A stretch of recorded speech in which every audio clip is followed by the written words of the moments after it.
नमस्कार मंडळी, कसे आहात आपण सगळे? तर आपल्या सगळ्यांचं पुन्हा एकदा स्वागत आहे नवीन एका धमाकेदार व्हिडिओमध्ये. तर तुम्हाला थंबनेल आणि टायटलवरनं कळलंच असेल की आजची एकदम अशी सनसनी आहे.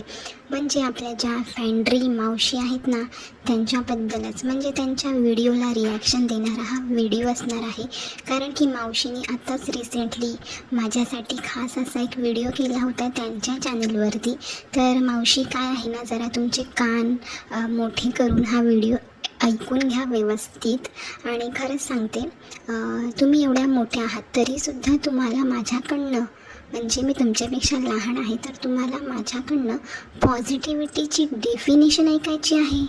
अरे बापरे, म्हणजे कीव येते तुमच्या विचारांची आणि तुमच्या लोकांची. इतकं सोपी गोष्ट आहे, तुम्हाला तीसुद्धा येत नाही आहे शोधता. आणि तुम्हाला म्हणजे खरंच आहे, तुम्ही ॲक्सेप्ट केलेलं आहे की तुम्ही एक निगेटिव्ह पर्सनॅलिटी आहात. तुमचं चॅनलच निगेटिव्ह आहे आणि तुम्हाला आता त्याची पॉझिटिव्हिटीची व्याख्यासुद्धा तुम्हाला माहिती नाही आहे आणि ती तुम्हाला माझ्याकडनं ऐकायची आहे. अरे बापरे बापरे, कीव येते मला तुमची खरंच. तर काही नाही मावशी, ज्ञान दिल्याने वाढतं. त्यामुळे मी तुम्हाला दोन नाही 4-5 गोष्टी मी तुम्हाला सांगते. तर तुमची अशी डिमांड होती की मी तुम्हाला पॉझिटिव्हिटीची व्याख्या सांगावी. तर व्याख्या नाही तर माझ्या मते पॉझिटिव्हिटी म्हणजे काय आहे ते मी तुम्हाला सांगते. तर पॉझिटिव्हिटीला मराठीमध्ये आपण सकारात्मकता असं बोलतो बरं का.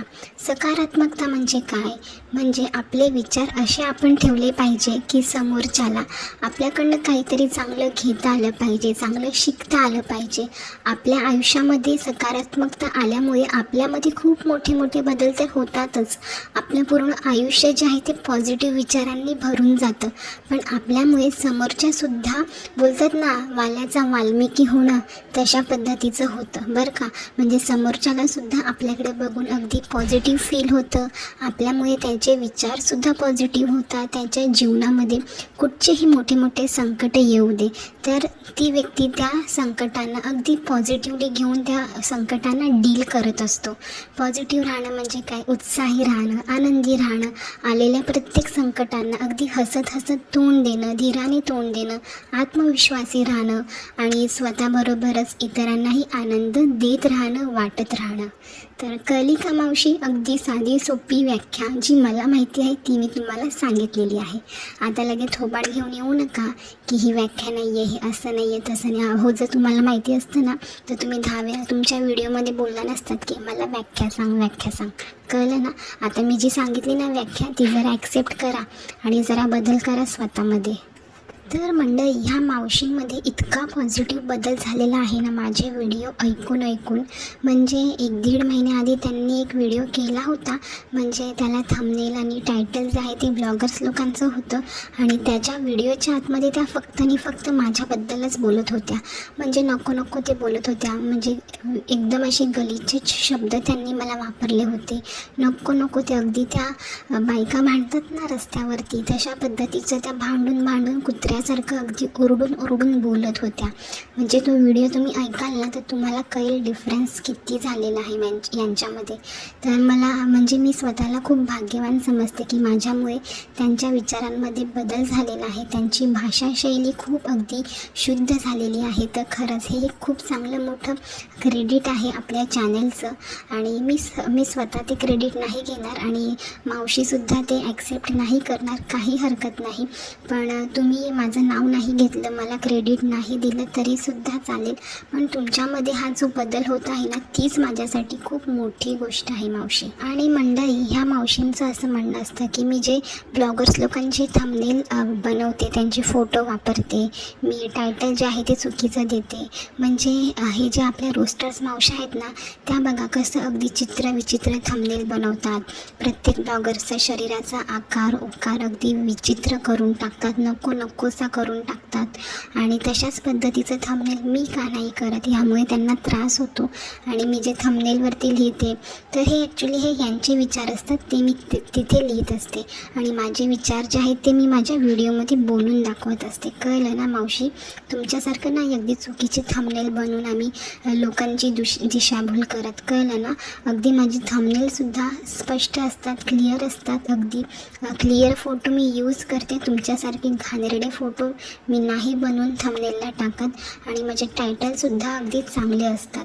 मी कधीच तुमच्या लोकांसारखी कोणाची दिशाभूल नाही केली, कोणाचं मन नाही दुखवलं आणि अशा घाणेरड्या प्रकारचे आपल्या शरीराचा पूर्ण बोलतात ना चेहरा अगदी विचित्र विद्रुप्त करून तरी थंबनेल मी कधीच नाही बनवले.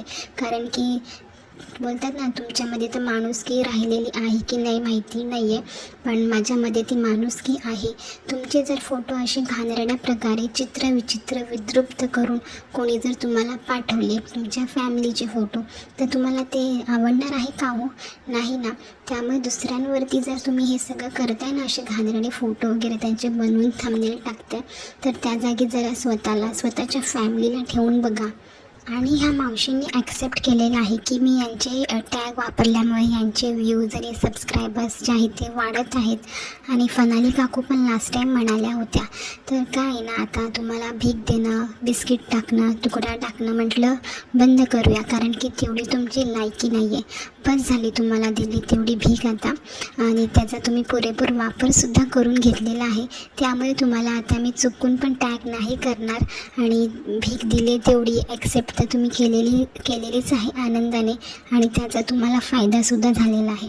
तर बस झालं, तुम्हाला आता तुकडा बिस्किट टाकणं मी बंद केलेलं आहे, तर प्लीज नाराज नका हो त्यासाठी. आणि मंडळी बोलतात ना चोराच्या मनात चांदणं, मी त्या इंडियानी मॉम ज्या आपल्या पूनम ताई आहेत त्यांच्यावरती व्हिडिओ बनवला. बऱ्याच ताईंना तो आवडलासुद्धा आणि मी त्या व्हिडिओमध्ये सगळं काही पॉझिटिव्ह सांगितलं. आणि 2-3 पॉईंट जे आहेत ते मला नाही पटले, ते मी तुमच्यासारखं काही घाणघाण शब्द, गलिच्छ शब्द वापरून अजिबात नाही सांगितले. अगदी साध्या, सरळ, सुशिक्षित आणि सभ्य भाषेमध्ये मी त्यांना ते समजावून सांगितलं. कळलं ना?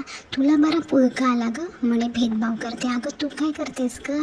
तू तर ब्लॉगर लोकांच्या जीवावर जगतेस तर जगतेस, त्याचबरोबर त्यांच्या पूर्ण खानदानीला काढता गं तुम्ही लोक. म्हणजे त्यांचे पूर्ण फॅमिली, लहान मुलं, आई वडील, सासू सासरे सगळ्यांबद्दल बोलता. त्या ब्लॉगर्सला तर तुम्ही बोलता, त्यांना तुम्ही मेंटली हॅरासमेंट करता, पण बाकी लोकांनासुद्धा करता. म्हणजे कुठे फेडाल तुम्ही लोक हे पाप? तुला बरं त्या इंडियानी मॉमचा पुळका आला गं, म्हणजे तुला हा पॉईंट भेटला की त्याच्यावरती धडाधड व्हिडिओ बनवून मोकळी झाली. अगदी 15-20 मिनटाचा काहीही नाही आहे तुझ्या व्हिडिओमध्ये, तुला काहीही निगेटिव्ह माझ्या व्हिडिओमध्ये भुकायला भेटत नाही आहे. त्यामुळे असे फालतूचे काहीतरी पॉईंट्स काढते आणि त्याच्यावरतीच तू भुकत राहतेस. आणि काय म्हणते की तू खूप पॉझिटिव्हिटी पसरवते, तर तुझं चॅनल अजून 1 लाखापर्यंत नाही का पोचलं, का तुझे एवढे कमी सबस्क्रायबर्स आहेत, व्ह्यूज का कमी आहेत? तर मावशी खरंच मला तुमच्या विचारांची कीव येते, म्हणजे तुम्ही माझ्याशी कॉम्पिटिशन करत आहात. मी मान्य करते की मी पॉझिटिव्हिटी पसरवते, पण माझं चॅनल अजून ग्रो नाही झालं. पण अहो जरा माझे चॅनल बघा, आत्ताच माझ्या चॅनलला 2 महिने पूर्ण झालेले आहेत. कळलं ना? 2 महिन्यातच तुम्ही इतके हडबडलात. तुमचे चॅनल 5 महिन्यानंतर मॉनिटाईज झाले आहे. एवढी तरी अक्कल आहे ना तुमची तरी कुठे आहे? तो अजून 10,000 तरी सबस्क्रायबर्स आहेत ना, 10 जाऊ द्या, 5,000 तरी सबस्क्रायबर्स आहेत का तुमचे? अजून नाही आहे ना. काय आहे ना, दुसऱ्यांना बोलण्याआधी जरा स्वतःच्या चॅनलकडे बघा की तुमच्या चॅनलवरती तुम्ही जर एखाद्या वेगळ्या ब्लॉगर्सचे किंवा एखाद्या वेगळ्या बोलतात ना वेगळ्या लोकांचे व्हिडिओ टाकले तर तुम्हाला किती व्ह्यूज येत आहेत ते तुम्ही बघा आधी. म्हणजे काय, स्वतःचं चॅनल आधी तुम्ही ॲनालाइज करा आणि त्यानंतर मला इकडे येऊन बोला की एवढी पॉझिटिव्हिटी पसरवते, हिचे व्ह्यूज का कमी आहेत, हिचे सबस्क्रायबर्स का कमी आहेत. माझी प्रगती होईल हो, हळूहळू होईल. कारण ही कसं असतं ना, पॉझिटिव्ह गोष्टीकडे लोक जे आहेत ना खूप उशिरा अट्रॅक्ट होतात, पण ते कायमचे टिकून राहतात. कळलं ना? त्यामुळे तुम्ही माझ्या चॅनलची चिंता अजिबात करू नका. तुमचं काय आहे ना ते जरा बघा, कसं स्वतःचं चॅनल तुम्ही सांभाळा आधी, त्यानंतर माझी चिंता करा. आल्या मोठ्या शहाण्या. आणि मंडळी ह्या बायका आपल्या ब्लॉगर्स लोकांना इतकं बॉडी शेमिंग करता. आता ह्या फॅन्ड्री काकूने मलासुद्धा बॉडी शेमिंग केलं. तुम्हाला आश्चर्य वाटेल, पण मी माझा चेहरा नाही दाखवला, माझा आवाज रिअलच आहे, तरीसुद्धा त्यांना तो खोटा वाटतो. त्याबद्दल तर मी काय बोलू नाही शकत, कारण की ज्याचे त्याचे विचार असतात. पण मंडळी, ह्यांना एवढी घाई झाली ना मला म्हणजे माझा चेहरा बघण्याची.